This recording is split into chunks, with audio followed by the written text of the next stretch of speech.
Hello dear students, आगे fifth paper में हम बात कर रहे थे मैट्रिक्स रिप्रेजेंटेशन की।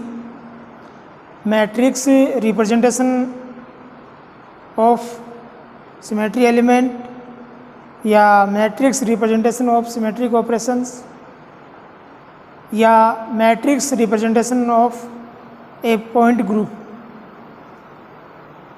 तो मैट्रिक्स रिप्रेजेंटेशन क्या है, ये लास्ट लेक्चर में हमने स्टार्टिंग इसका स्टडी किया था और वहाँ पर हमने एक एग्जांपल लिया था सिमेट्री एलिमेंट या सिमेट्रिक ऑपरेशन आइडेंटिटी ई का मैट्रिक्स रिप्रेजेंटेशन हम किस प्रकार से करेंगे।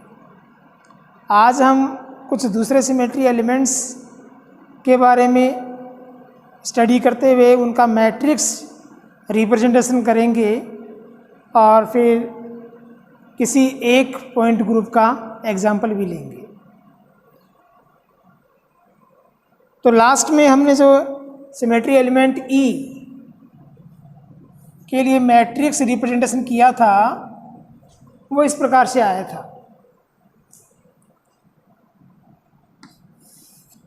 1 0 0 0 1 0 0 0 1।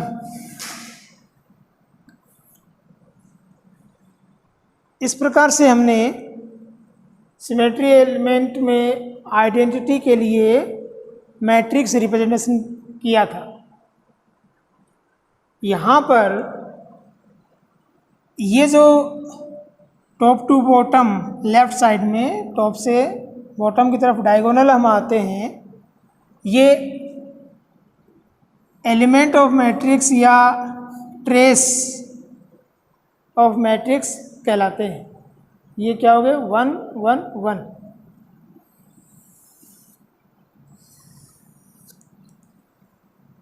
तो ये मैट्रिक्स रिप्रेजेंटेशन हुआ किसका, सिमेट्री एलिमेंट आइडेंटिटी का।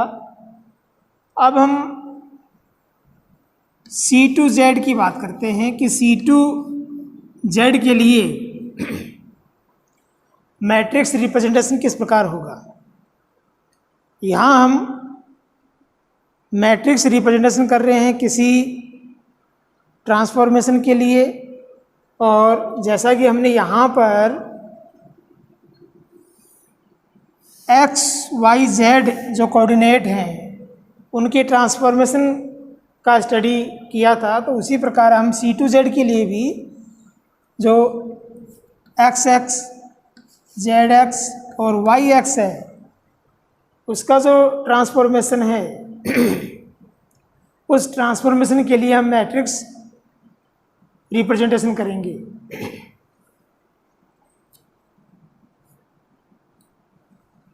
अब इस प्रकार से जो हमने कोई भी ऑब्जेक्ट है उस ऑब्जेक्ट की x, y और z जो कोऑर्डिनेट हैं उनको हम यहाँ पर रिप्रेजेंट कर रहे हैं। इन कोऑर्डिनेट पर सिमेट्री ऑपरेशन का क्या इफेक्ट होगा वो हमें देखना है, और वो जो चेंज आया है उस चेंज को हम मैट्रिक्स के रूप में या मैथमेटिकल स्टेटमेंट के रूप में उसको रिप्रेजेंट करेंगे। वही क्या होगा इसका मैट्रिक्स रिप्रेजेंटेशन। तो जब यहाँ पर ये ऑब्जेक्ट हमने लिया और इसके ऊपर हम C2Z ऑपरेशन करवाएं, इसके ऊपर हम C2Z ऑपरेशन करवाएं तो क्या होगा,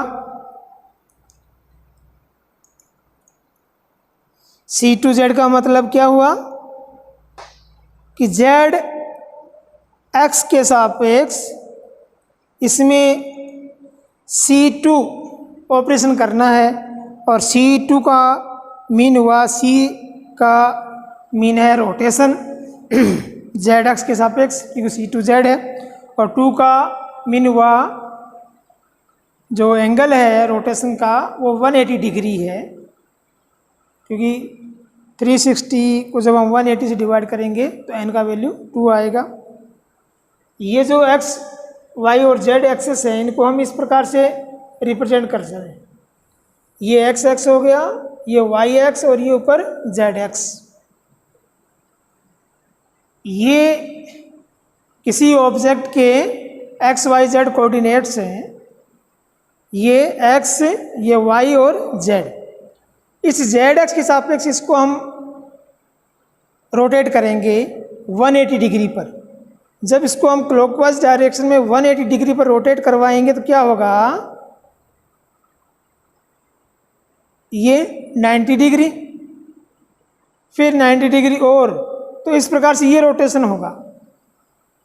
तो क्या चेंज आया, जेड एक्स जिस डायरेक्शन में या जिस लोकेशन पर था वहीं पर है, एक्स एक्स का लोकेशन उसकी पूर्व की जो लोकेशन है उसके जस्ट अपोजिट आ गया, और वाई एक्स का लोकेशन भी उसकी जो पूर्व की लोकेशन है उसके जस्ट अपोजिट आ गया।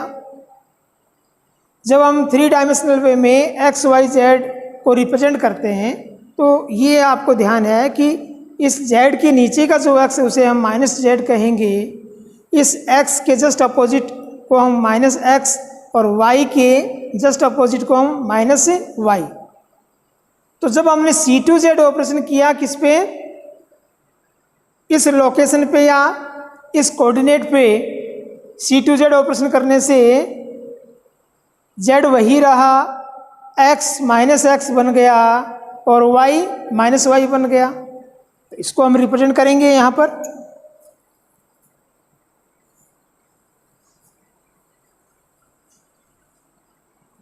Z वही है, x जस्ट अपोजिट,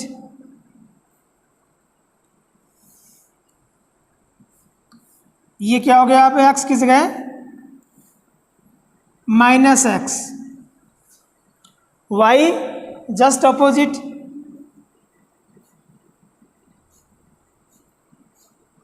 और ये क्या हो गया अभी, y की जगह माइनस वाई। तो पहले जब इस ऑब्जेक्ट को हम रिप्रेजेंट कर रहे थे, इसका जो फर्स्ट पोजीशन है, ओरिजिनल पोजीशन है, उसको हम जब एक्स वाई जेड कोऑर्डिनेट के रूप में रिप्रेजेंट करेंगे तो हम क्या लिखेंगे कि ये एक्स वाई जेड कोऑर्डिनेट का वैल्यू है। तो C2Z ऑपरेशन करने के बाद में इन कोऑर्डिनेट का वैल्यू क्या हो गया, माइनस एक्स माइनस वाई और जेड, क्योंकि जेड में कोई चेंज नहीं आया, जेड वही है। तो इस प्रकार C2Z ऑपरेशन करने पर इस ऑब्जेक्ट के एक्स वाई और जेड कोऑर्डिनेट में इस प्रकार से चेंज आ गया। तो इसको जब हम रिप्रेजेंट करेंगे मैट्रिक्स के फॉर्म में तो हम किस प्रकार से लिखेंगे, C2Z एक्स वाई और जेड पे हमें करना है। जब हमने C2Z operation x Y Z पर करवाया तो क्या हुआ, x बन गया माइनस एक्स, y बन गया माइनस वाई और z एज इट इज रहा। जिस प्रकार से आइडेंटिटी ऑपरेशन ई में हमने लिखा था उसी प्रकार से इसको हम क्या लिख सकते हैं, माइनस एक्स यानी माइनस 1x प्लस y का कुछ भी नहीं है तो 0y, z का कुछ भी नहीं है 0z। यहाँ जो नेक्स्ट रो है उसमें माइनस का y है तो x का 0 माइनस का 1 y प्लस 0 z। फिर थर्ड रो के लिए x का कुछ भी नहीं है तो 0x, y का भी नहीं है 0y, z 1 है तो 1z। इस प्रकार से अब इसको हम क्या ले सकते हैं, ये एक्स वाई जेड को कॉमन ले लें और जो न्यूमेरिकल फॉर्म है उसी को हम लिखें तो -1 0 0, ये 0 -1 0 0 0 +1 और ये कॉमन एक्स वाई जेड।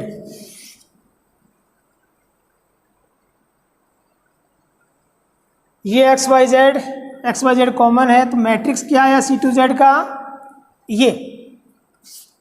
और यहाँ इसके ट्रेस क्या होंगे, -1 -1 1। इस प्रकार C2Z के लिए हम ये मैट्रिक्स रिप्रेजेंटेशन इस प्रकार से कर सकते हैं। पहले हमने किसके लिए लिखा, आइडेंटिटी ऑपरेशन E के लिए, अब हमने किसके लिए लिखा, C2Z के लिए। अब हम नेक्स्ट ऑपरेशन ले रहे हैं,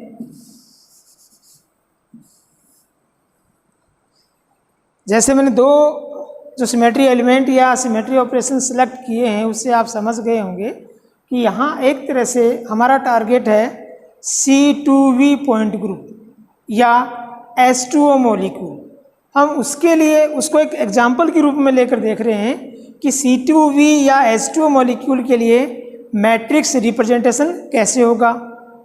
तो मैट्रिक्स रिप्रेजेंटेशन के लिए हमने क्या पढ़ा कि किसी पॉइंट ग्रुप का या किसी ग्रुप का मैट्रिक्स रिप्रेजेंटेशन उस ग्रुप के जितने भी सिमेट्रिक ऑपरेशंस हैं उन सभी के मैट्रिक्स रिप्रेजेंटेशन का सेट होता है। इसलिए हम इंडिविजुअल जितने भी सिमेट्री ऑपरेशंस हैं उस ग्रुप में उन सभी के लिए क्या लिख रहे हैं, मैट्रिक्स रिप्रेजेंटेशन। तो C2Z का आ गया, यहाँ हम लिख लेते हैं C2Z के लिए आया -1 0 0 0 -1 0 0 और +1, ये आया C2Z के लिए।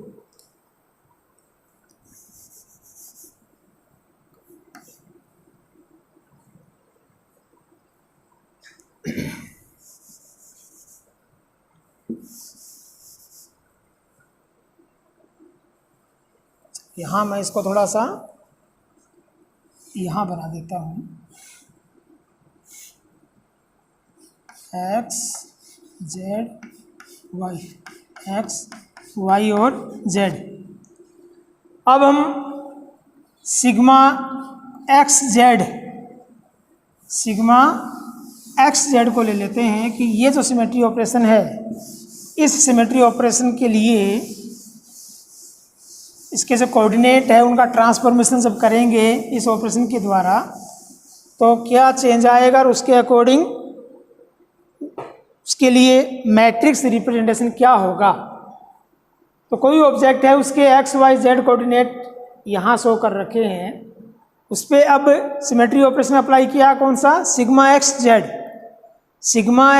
सिग्मा का मतलब क्या हुआ, मिरर प्लेन, और एक्स जेड का मीन हुआ कि एक्स जेड प्लेन को इंक्लूड करते हुए मिरर प्लेन है। तो जैसे हमने ये 3 एक्सेस यूं दर्शाई थी, ये ZX, ये XX और ये YX, इस प्रकार से X Y Z। अब हम जो प्लेन ले रहे हैं वो X और Z को इंक्लूड कर रहा है। दैट मीन्स वो प्लेन इस प्रकार से होगा, जब वो इस प्रकार से प्लेन जाएगा तो उसके अंदर ZX भी इन्वॉल्व हो गया और XX भी इन्वॉल्व हो गया, इस प्रकार से। तो वो जो प्लेन हम रखेंगे तो उस प्लेन में क्या होगा, X और Z का पोजीशन वहीं का वहीं दिखाई देगा। ये Y जो इस तरफ दिखाई दे रहा है, यहाँ मिरर लगाने पर वो हमें इस तरफ यूं दिखाई देगा। ये कैसे दिखाई देगा, यहाँ पर ऐसे। दैट मीन्स जब हम ये सिमेट्री ऑपरेशन कर रहे हैं तो एक्स एक्स की पोजीशन में कोई चेंज नहीं आया, उसके कोऑर्डिनेट में कोई चेंज नहीं आया, जेड एक्स में भी कोई चेंज नहीं आया। वाई एक्स का पोजीशन प्लस वाई की तुलना में माइनस वाई हो गया। तो इसको अब हम लिखेंगे चेंज क्या हुआ, z वही है, x भी वहीं पर रहा, लेकिन y का पोजीशन जस्ट अपोजिट हो गया इस प्रकार से, और हमने लिख दिया इसको किससे, -y से।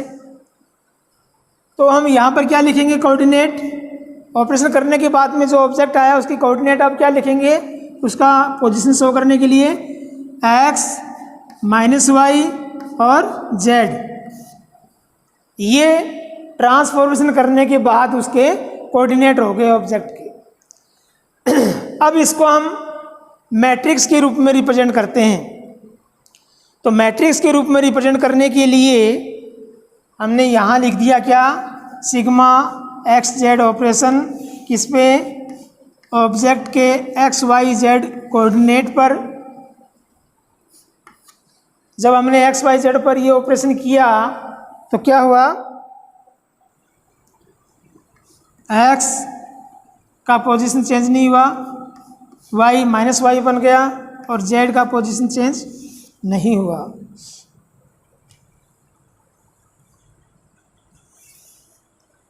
इस प्रकार से ये जो ऑपरेशन किया, इस ऑपरेशन के बाद में जो कोऑर्डिनेट चेंज हुए उनको हमने दर्शा दिया, और जैसा हमने पहले किया था उसी प्रकार से इसको हम क्या लिख सकते हैं,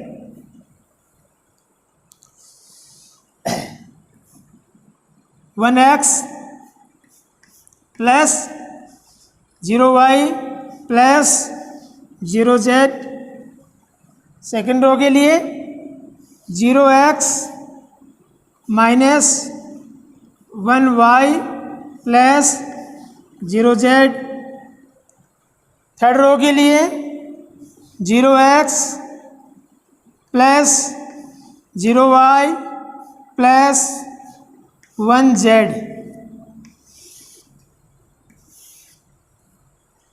और एक्स वाई जेड कॉमन लेने पर क्या आएगा, 1 0 0 0 -1 0 0 0 1,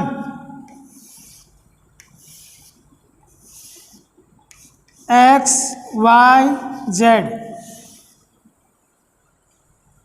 ये कॉमन हो गया, तो सिग्मा एक्स जेड के लिए मैट्रिक्स ये आ गया। ट्रेस क्या है इसके, 1 -1 1। तो इसको हम यहाँ लिख दें कि सिग्मा एक्स जेड के लिए मैट्रिक्स आया 1 -1 और 1।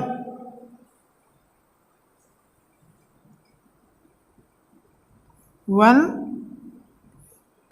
0 0 0 -1 0 और +1।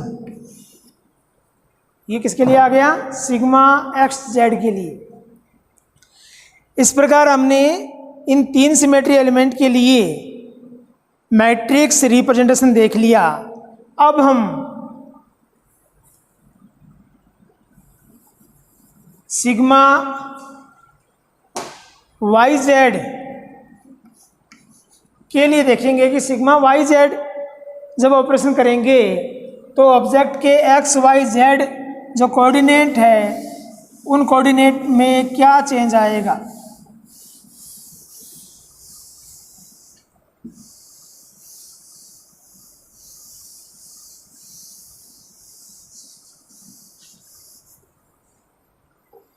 तो आप लोगों ने सोच लिया होगा, निकाल लिया होगा कि क्या आना चाहिए।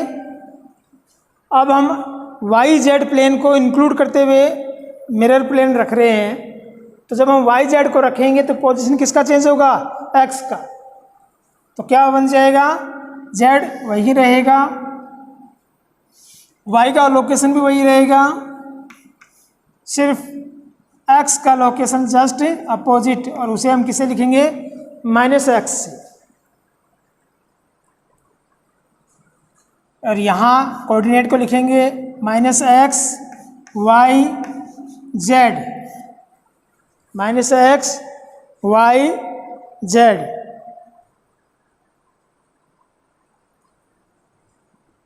तो यहाँ पर मैट्रिक्स फॉर्म प्राप्त करने के लिए हम क्या लिखें कि सिग्मा वाई जेड ऑपरेशन किया एक्स वाई जेड पर, तो हमें प्राप्त क्या हुआ -x y z। और इसी को हम क्या लिख सकते हैं -1x plus 0y plus 0z। Second row के लिए 0x plus 1y plus 0z। Third row के लिए 0x plus 0y plus 1z।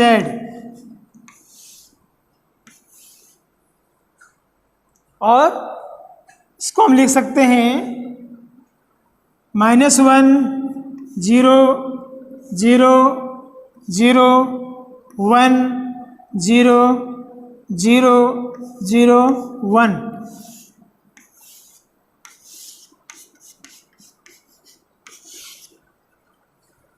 तो सिग्मा वाई जेड के लिए मैट्रिक्स ये आ गया, ये इसके करैक्टर या ट्रेस।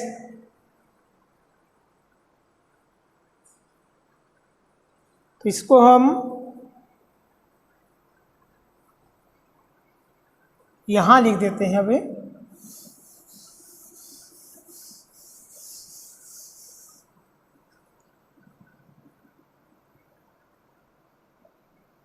सिग्मा वाई जेड का मैट्रिक्स आया -1 0 0 1 0 0 0 1।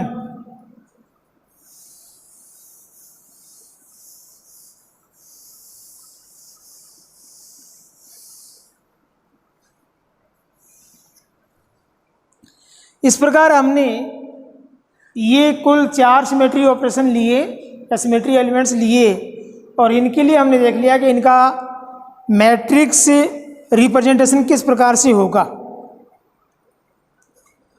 और ये हमें ध्यान है कि ये जो सिमेट्री एलिमेंट्स हैं, यही सिमेट्री एलिमेंट पाए जाते हैं किसमें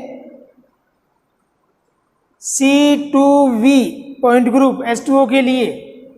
H2O के लिए जब हम C2V पॉइंट ग्रुप की बात करते हैं तो उसमें जो सिमेट्री एलिमेंट हैं, टोटल सिमेट्री एलिमेंट निकालने के लिए CNV में 2n होते हैं, तो n का वैल्यू 2 है, तो कितने आएंगे टोटल 4 सिमेट्री एलिमेंट या symmetric operations E C2Z sigma XZ और सिग्मा YZ, ये हो गए।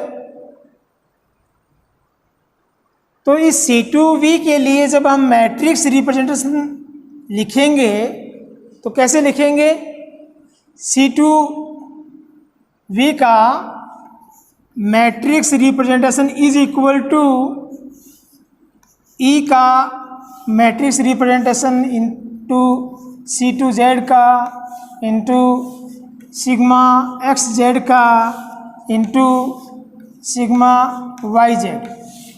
ये सेट हो गया मैट्रिक्स का। जो ग्रुप के सिमेट्री ऑपरेशंस हैं उनका जो मैट्रिक्स है उनका सेट।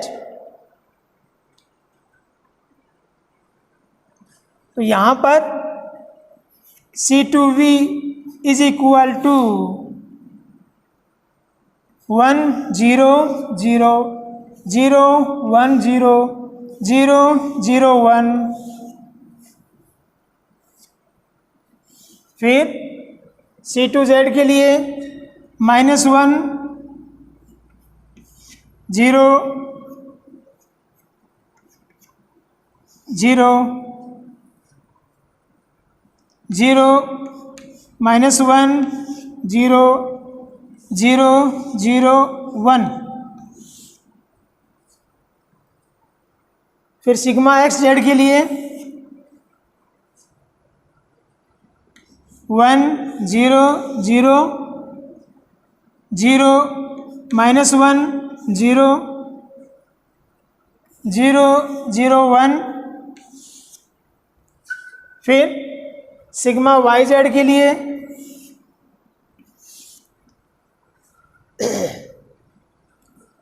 -1 0 0 0 1 0 0 0 1।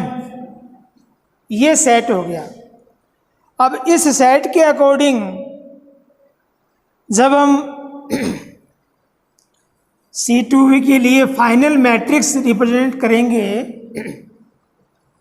तो यहाँ पर इन सब का आपको, जैसे ये इनके ट्रेस है एक्स वाई जेड के सापेक्ष, ये ट्रेस लिखने हैं। तो उसको हम इस प्रकार से लिख सकते हैं,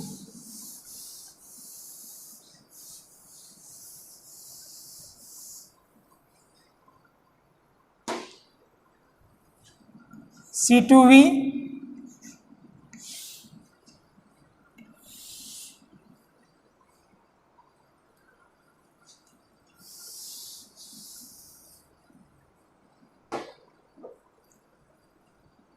identity operation C2Z sigma XZ sigma YZ, XX में चेंज, YX में और ZX में।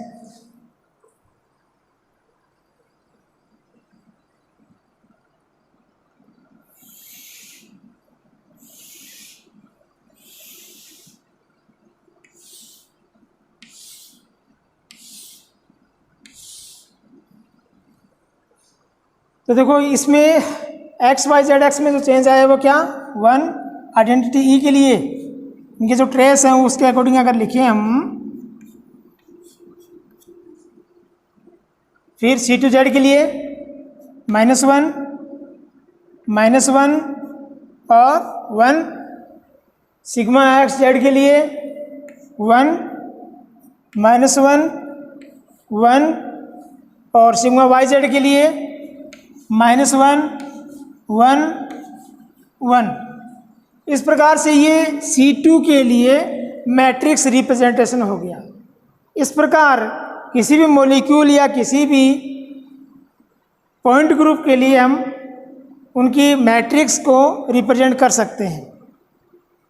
तो आज इतना ही।